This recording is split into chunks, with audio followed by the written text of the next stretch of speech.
So today is the 5th day of the week. The date here today in the United States of America is February 20th, 2025. In the Jewish world, it's the 22nd day of Shevat, 5785.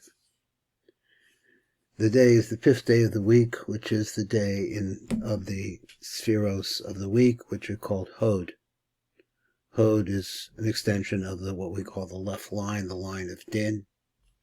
And today the Bibas family, who are dead, will return to their people. It is a very sad day.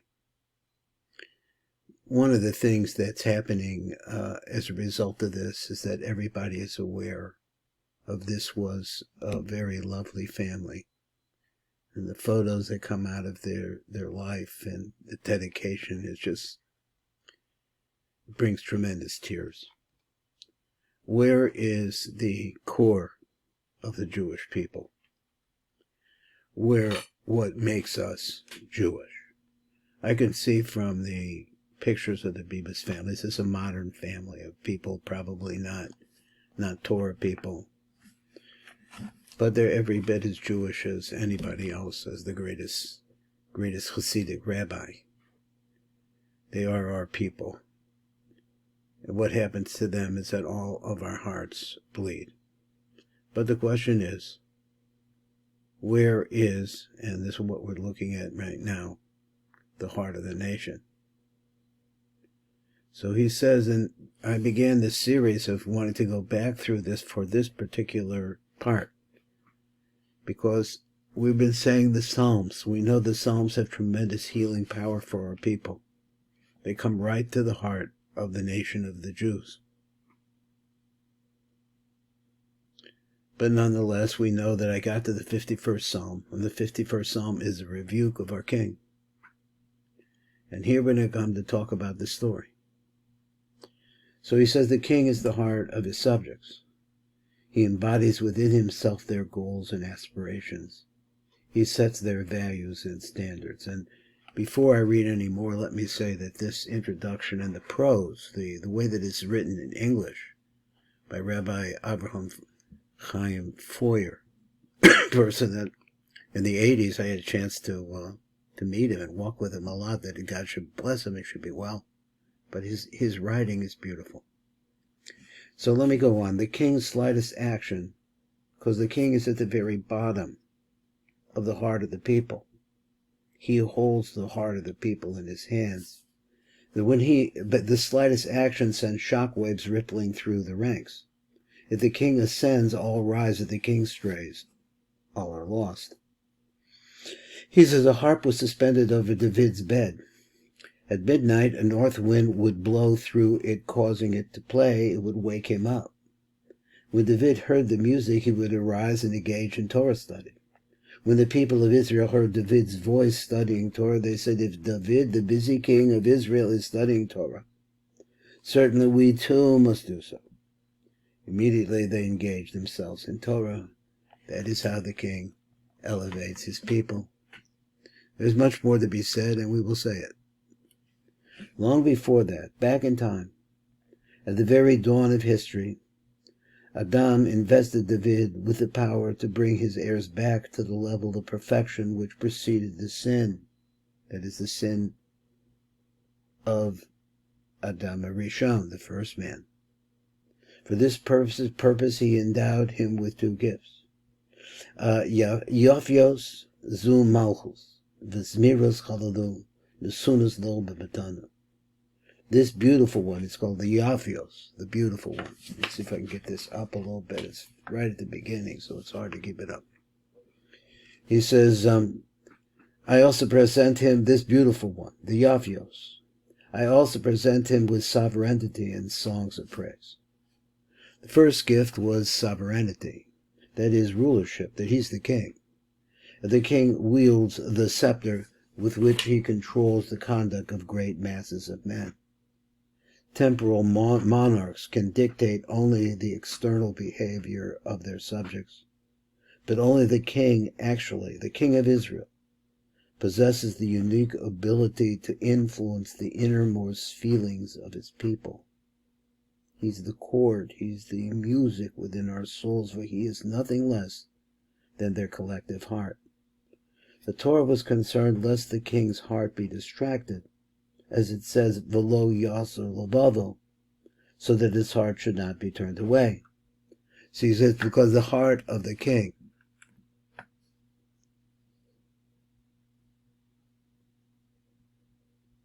is the collective heart of the entire congregation of Israel. Therefore, the Torah exhorted the king more than all others. Let me see if I get this lined up right.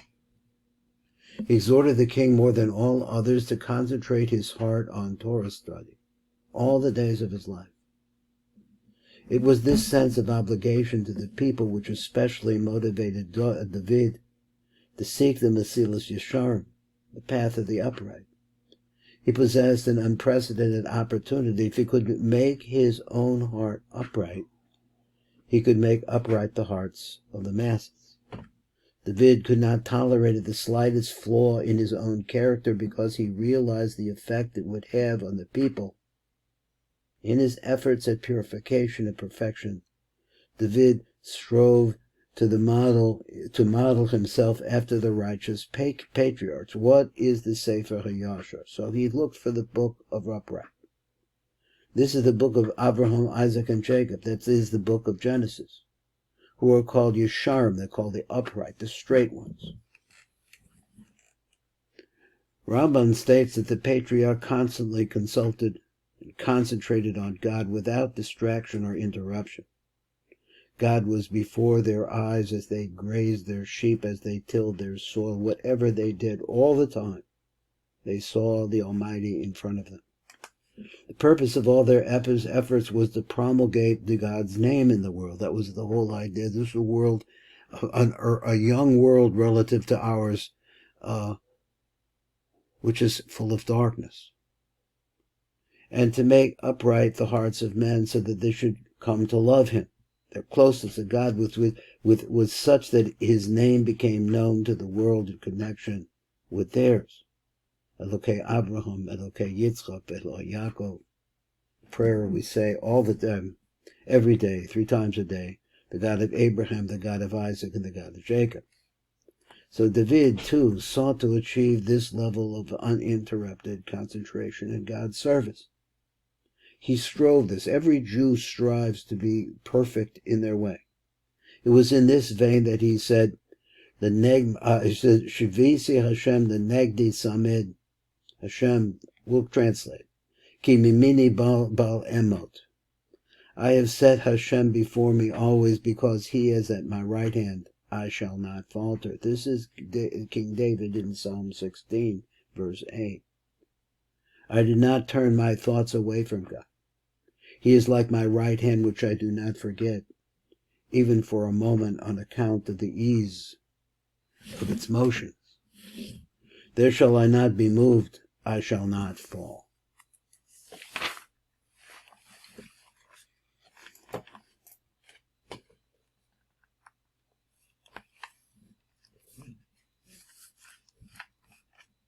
Now we come to the test, and we come to a little piece of Talmud.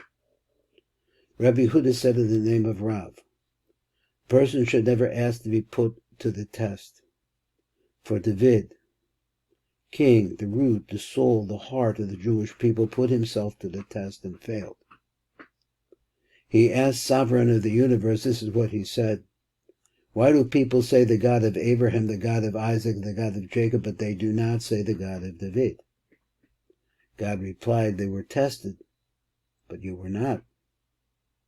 So David responded, B'chaneni Hashem v'neseni, tzarfa kliyosecha v'libi, ki chastecha l'negdi eini v'salachta ev neged enoi, v'salachti b'metecho.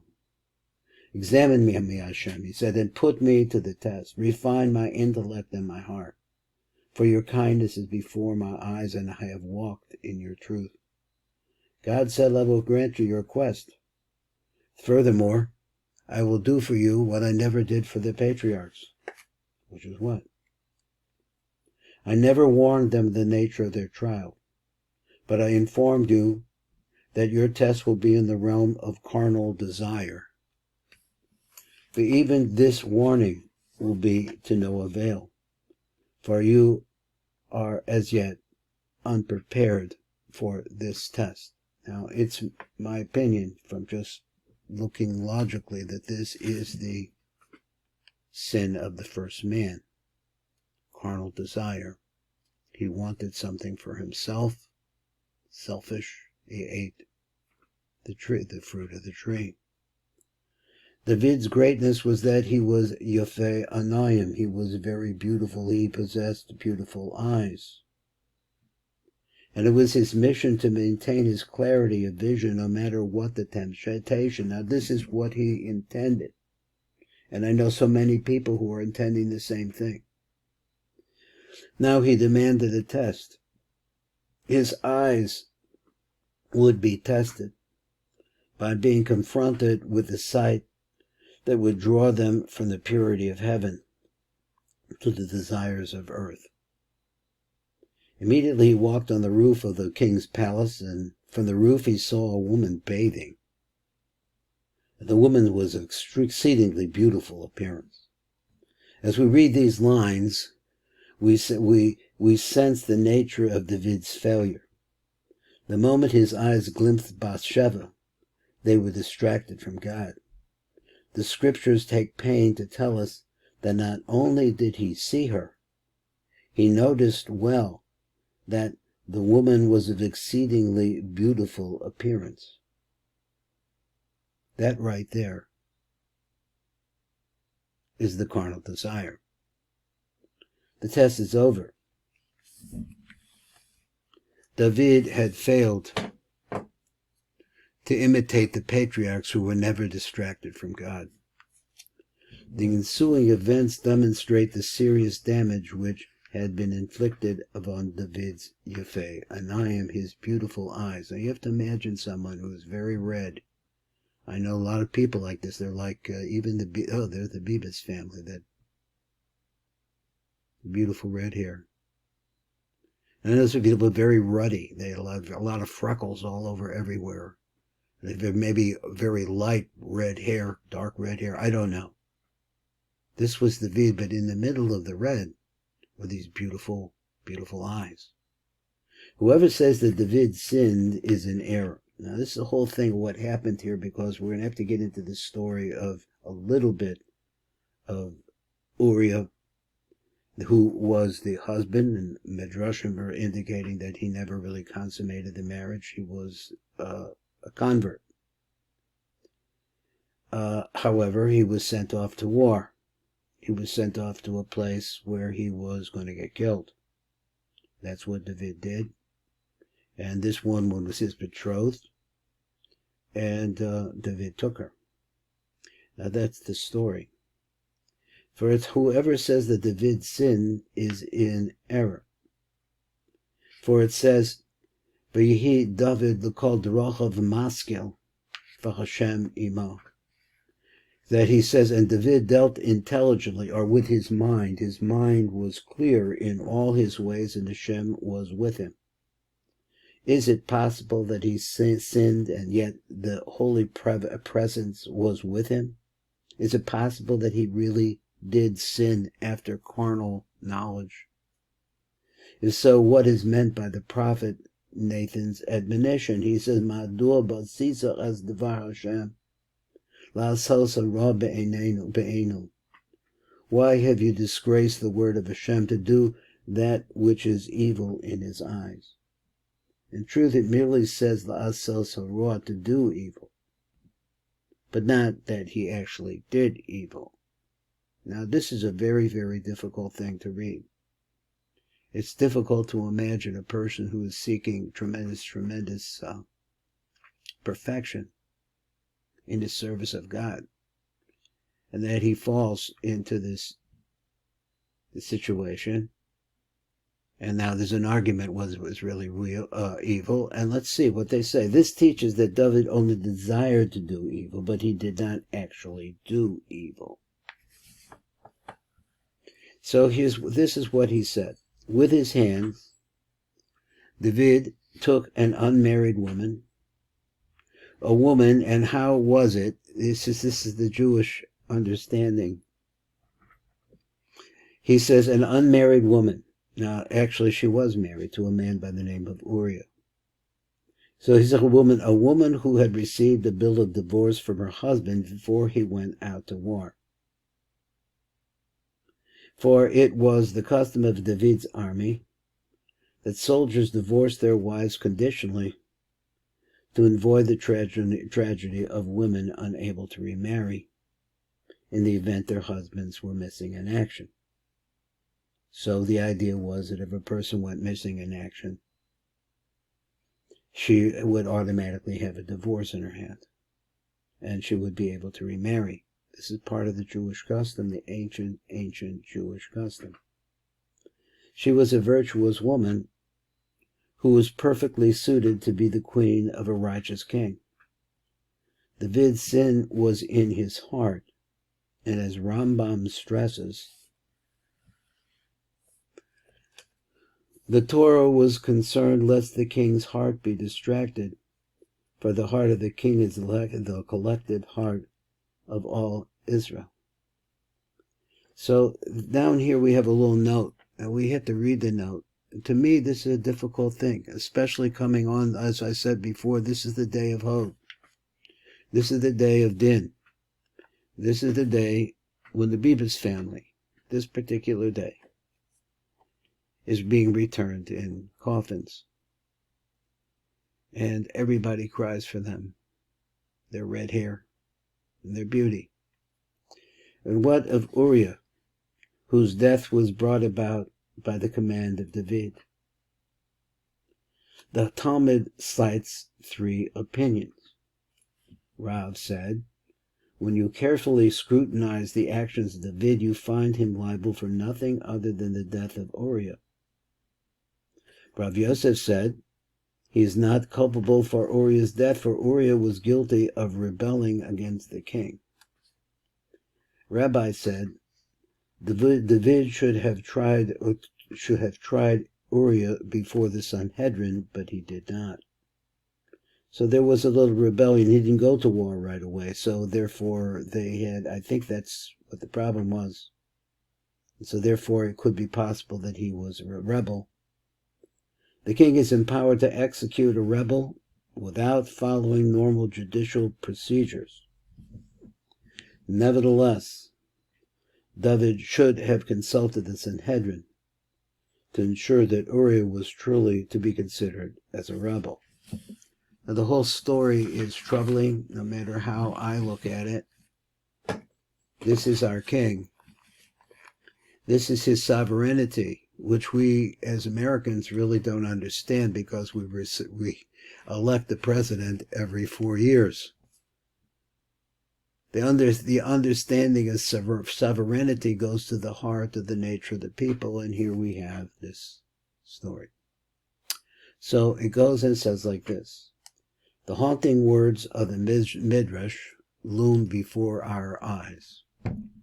Samuel said, he is Admoni, he's red, and Esav like ruddy killer. Now our brother, we have a brother who has morphed into a major section of Europe, is Europe and the European Roman idea, because Esav who Romi, our brother, who is red, the color of the Pope's yarmulke, the concept of blood. That's the concept of our brother. He was a redhead, freckled all over. Samuel said he is Admoni, and Esau like ruddy killer. But the Holy One, blessed be he, said, this one is different from Esau. He is with beautiful eyes. David slays his foes only upon the advice and guidance of Sanhedrin. Here David faltered. The ruddiness, the redness, the desire for blood overwhelmed the beautiful eyes. Passion blurred his vision. Here we go. So this is the whole story.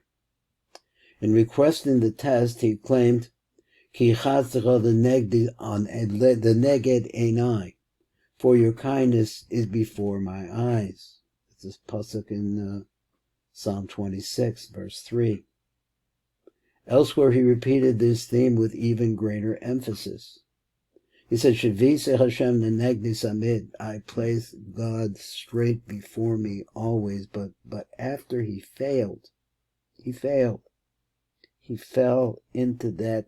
See, red is the color of desire, the desire of the part of the heart that's full of blood. So he said, but after he failed, he lamented, V'chatasti negdi samid, my sin is before me always. Psalm 51, that's the psalm we have reached. We reached the 50th psalm, and now we're at the 51st. The word choto literally means to miss the mark.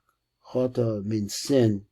So here we say, v'chatasi, that I have missed the mark, and it's before me all the time.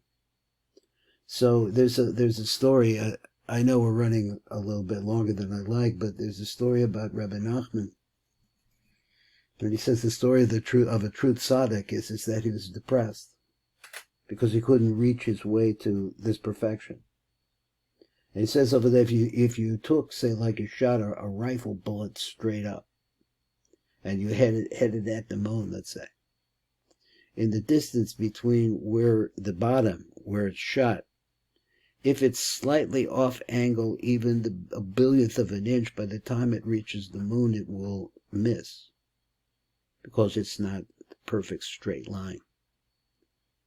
So this is the case of the Jewish people. We're not the perfect straight line. So he said, the word chota literally means to miss the mark. Only the man who aims to achieve the perfect alignment of Shavise Hashem lenegdi samid, placing God before me always, only that person can fully sense the heartbreak in the words, V'chatasi negdi samid, my sin is before me always. To correct his error, David turned to Adam's second gift, the gift of song. This is Baruch Fleischman, tremendous writing of this Rabbi Avraham Chaim Feuer. I don't know what he's not a youngster anymore, I know. And so, hope that all is well by him and his family.